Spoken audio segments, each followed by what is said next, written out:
और अंतर जिला गिरोह है जो कि लगातार घटनाओं को अंजाम दे रहा है, समस्तीपुर ज़िले में भी और आसपास के ज़िलों में भी घटनाओं को अंजाम दे रहा है। तो उसके बाद एक SIT बनी हुई थी, इसमें बहुत लंबी चौड़ी SIT इसमें बनी थी, चूँकि घटना काफ़ी गंभीर हुई थी। एक घटना भी इसी बीच प्रतिबंधित भी हुई थी। हुआ यह था कि स्टेशन के आसपास से एक पिता और उनकी बच्ची को कुछ अपराधी जो हैं पहले किसी बात का प्रलोभन दे करके उनको गाड़ियाँ, बोलेरो गाड़ियाँ बिठाते हैं और फिर ले जाते हैं। और उसके बाद कुछ अनहोनी की घटना होने की हम लोग को जानकारी मिली और पिता जो है वो नशे की हालत में या बेहोशी की हालत में जो है वो समस्तीपुर में ही एक जगह रोड के किनारे से मिले थे पुलिस को, और उनकी बेटी जो है वो सकरा थाना क्षेत्र मुजफ्फरपुर में मिली। तो घटना बहुत स्पष्ट नहीं हो रही थी, पहले लग रहा था कि नशाखोरानी गिरोह ने कुछ कार्य किया, शायद लूटपाट की घटना को अंजाम दिया होगा। दोनों जब होश में आए तो दोनों से बातचीत भी हुई थी और उसी क्रम में ओवरऑल हम लोग देख रहे थे घटनाओं को, तो नशाखोरानी गिरोह के सक्रिय होने की बात पता चल रही थी। तो इसमें SHO Kalyanpur, SHO Pusa, SHO town और DSP प्रोबेशनर स्वाति और SDPO सदर के नेतृत्व में टीम काम कर रही थी। DIU सरविंद कुमार कार्य कर रहे थे, SHO बेनी भी इसमें थे। इन लोगों की टीम ने इस पूरी घटना का और पूरे गैंग का उद्भेदन कर लिया है। बहुत संवेदनशील घटना होती है। जब इस घटना का उद्भेदन हुआ तो हम लोगों को पता चला कि 3 अपराधी इसमें हैं। यशवंत कुमार जो कि सकरा का ही रहने वाला है, मोहम्मद अलाउद्दीन और मोहम्मद सलाउद्दीन ये वैशाली का रहने वाला है और अलाउद्दीन सकरा मुजफ्फरपुर का रहने वाला है। ये तीनों हैं, ये एक सिंडिकेट की तरह ये लोग कार्य करते हैं। इन तीनों ने एक व्यक्ति को उनकी पुत्री के साथ जो थे उनको स्टेशन से प्रलोभन दिया, अपनी बोलेरो में बिठाला और बिठाने के बाद जब ये लोग मथुरापुर गुमटी को क्रॉस करते हैं तो ये अपने साथ नशे की कुछ दवाइयाँ रखे हुए थे, गोलियाँ, और वो उसको कोल्ड ड्रिंक में मिला करके व्यक्ति को और उनकी पुत्री को पिला देते हैं। जब दोनों पूरी तरह नशे में चले जाते हैं और बेहोशी की हालत में हो जाते हैं तो इनके पास से जो पैसा थोड़ा बहुत ही पैसा था, उनके पास ज़्यादा पैसा नहीं था, करीब 5-6 हज़ार रुपया था, तो वो लूट लेते हैं और उसके बाद जो है उसके व्यक्ति को गाड़ी से फेंक दिया जाता है, चलती गाड़ी से ही रोड पर फेंक दिया जाता है, जो अगले दिन फिर बरामद होते हैं। 2 दिन बाद वो व्यक्ति होश में आते हैं और उनकी जो बेटी थी उसके साथ ये लोग गैंग रेप करते हैं गाड़ी में ही। बहुत जघन्य घटना हुई थी। मोहम्मद अलाउद्दीन ने और मोहम्मद सलाउद्दीन ने, इन 2 व्यक्तियों ने उस बच्ची के साथ रेप किया था।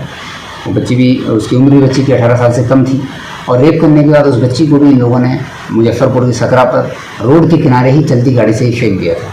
ये बहुत भीषण घटना थी। इनफैक्ट निर्भया कांड जैसी घटना ही हो सकी थी, लेकिन ठीक रहा कि किसी चलते ट्रक से या किसी गाड़ी से बच्चे का एक्सीडेंट नहीं हुआ और वो रोड के किनारे रही और सकरा पुलिस ने भी उसको रिकवर कर लिया। उसके बाद समस्तीपुर पुलिस को भी सूचना मिली और उसके बाद उसको समस्तीपुर के सदर अस्पताल में एडमिट भी कराया गया था। वो होश में आई।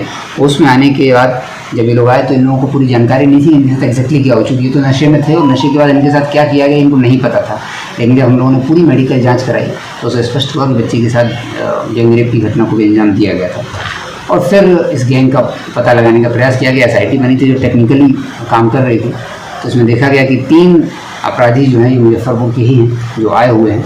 इन तीनों को पकड़ा गया। इनसे जब पूरी पूछताछ हुई तो स्पष्ट हुआ कि ये लोग पटना, मुजफ्फरपुर, सीतामढ़ी और मोतिहारी और समस्तीपुर, इन जिलों में लगातार इस तरह की घटनाओं को अंजाम दे रहे थे। समस्तीपुर में भी 6-7 माह पूर्व ये बता रहे हैं कि दलसिंहसराय जाने वाले व्यक्ति को समस्तीपुर स्टेशन के पास से इन लोगों ने उठाया था और फिर दलसिंहसराय के आसपास व्यक्ति को डंप कर दिया था।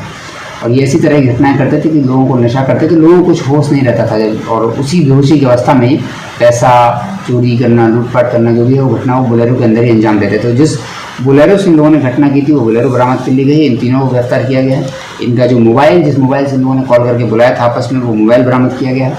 पीड़िता का मोबाइल भी बरामद किया गया है और इनकी गाड़ी भी बरामद की गई है और पीड़िता का 164 का बयान भी हो गया है।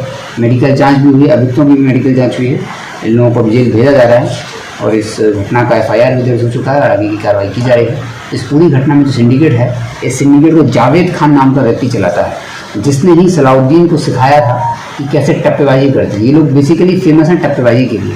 जब इनसे पूछताछ में बताया कि पटना और मुजफ्फरपुर जिलों में तो इन्हें करीब हर महीने में 7 से 8 टप्पेबाजी करते हैं। सर, इनकी टप्पेबाजी का जो मॉडस ऑपरेंडी है वो भी इनसे पूछने का हम लोगों ने जब प्रयास किया तो इन्होंने बताया कि ये 3 से 4 व्यक्ति, जावेद खान, सलाउद्दीन, अलाउद्दीन और यशवंत, ये लोग घूमते हैं साथ में और घूमने के पश्चात यदि कोई व्यक्ति रोड से पैदल गुजर रहा है, वो दिखने में भूला भाला लगता है, तो उसके पास जा कर के ये कुछ पैसा नीचे फेंक देते हैं और जो पैसा नीचे से उठाता है तो फिर आते हैं कि अरे हमारा वो पैसा था, और ज्वेलरी का कुछ बहाना दे करके उस व्यक्ति को इस तरह से भ्रमित करते हैं और उसका जो 20-30 हज़ार, 40 हज़ार, 50 हज़ार का टप्पेबाजी भी कुछ दिन पहले टाउन थाना में भी हुआ था। तो लगातार ये टप्पेबाजी की घटनाएं, महीने में 5 से 6 घटनाएं ये लोग करते हैं। एक बार ही ये व्यक्ति जेल गया है और इन सब घटनाओं का अभी तक डिटेक्शन नहीं हो पाया था, इसका भी डिटेक्शन हो गया है। और इसका जो मेन कार्य करने का जो तरीका है वो स्टेशन के आसपास पार्किंग में, बस स्टैंड के आसपास पार्किंग में या ऑटो स्टैंड के आसपास पार्किंग में ही लोगों को टारगेट करते हैं कि वहाँ से, क्योंकि वहाँ से आसपास के जिलों में जाने वाले लोग होते हैं, तो उनको टारगेट करके फिर ये गंतव्य पर ले जाने, बोलेंगे उसको व्यक्ति को कि आपको जहाँ आपको जाना है वहीं इनका घर है।